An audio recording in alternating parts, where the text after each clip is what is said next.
Okay, so today we're gonna be running the old chainsaw.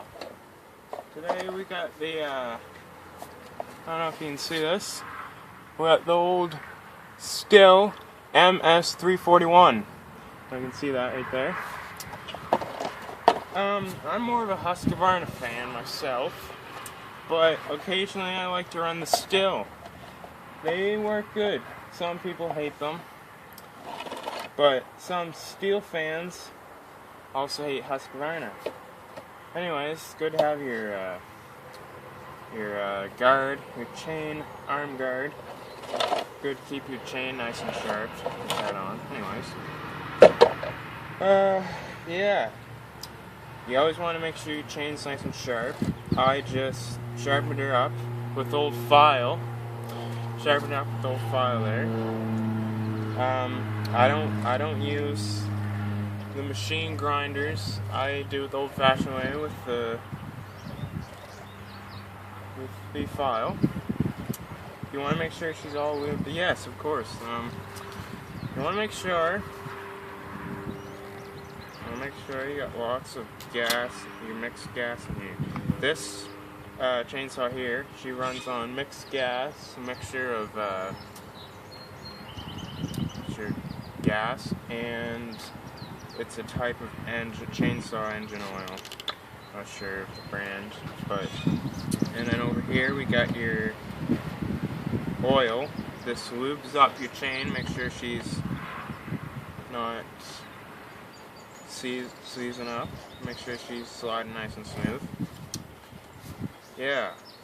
So we got some wood behind us. Might saw up a little bit later in this video. So I'll show you how to start her up. Okay. So right now, I don't know if you can see this.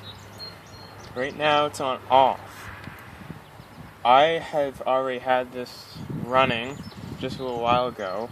But if it has been running for a couple days, you would want to put this switch, before pushing the switch down, you want to squeeze in on your triggers, and then push your switch down. Don't try smashing down on the switch, you'll break it right off, because you have to push it on the triggers.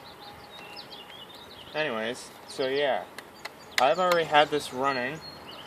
So what I'm going to do is I'm just going to push down to the first choke.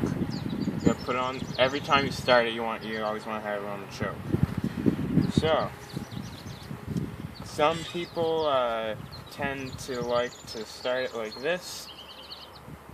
Sometimes that works, but with older chainsaws, people want to start it like this, so you got a handle on the trigger.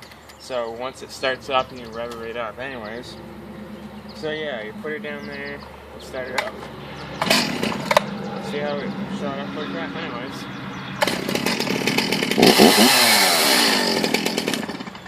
Okay, so she started up pretty easy that time, but sometimes if she don't start up good and you can't get back to the trigger, if you're holding it like this and you can't get back to the trigger fast enough, then you can hold her like this. But be careful because you gotta watch your legs.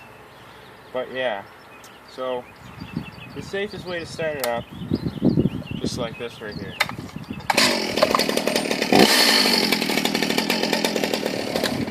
So, we're gonna cut some timber up here.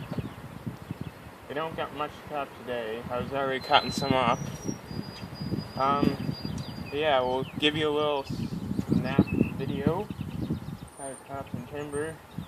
When you're cutting up timber, any kind of wood that matter, doesn't have to be boards, any kind of wood, keep your arm locked. Keep this arm locked because you don't want it dangling, you don't want it all loose, because if you ever catch or something, or your saw comes out, you don't want it snapping up like that. It could hit you in the face, you could get very seriously hurt.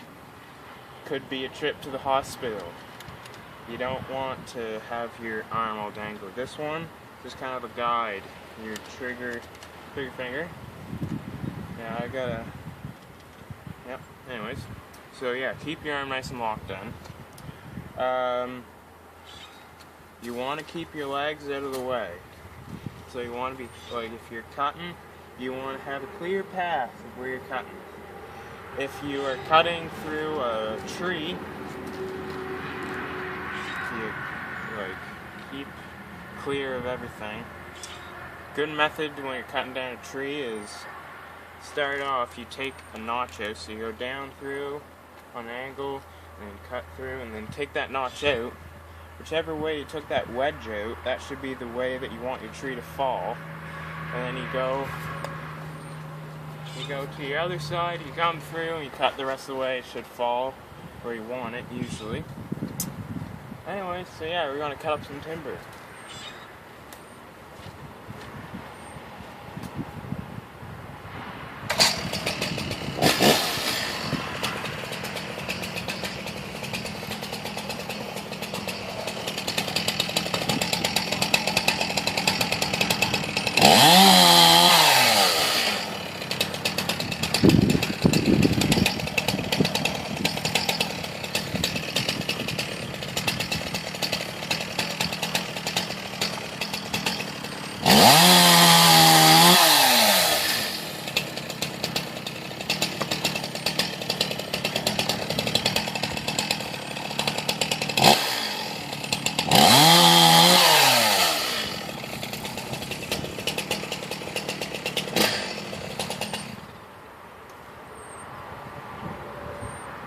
I don't know if you could see that very well, but that's basically how you cut timber. You don't,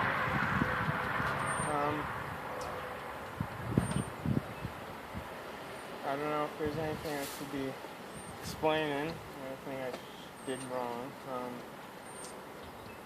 Oh yeah, when you're cutting, you always want to keep your foot or someone else holding the piece down. Usually just use your foot to hold the piece down. You don't want that piece of wood going somewhere else when you're cutting through it. It's always good to cut down through the piece of wood. If you cut up, your saw might come up and kind of flick back out. Anyways, so that's basically it. Some people think it's a very hard job using a chainsaw. It's not that hard at all. Just common sense, use your head. Don't be stupid. Anyways, take her easy.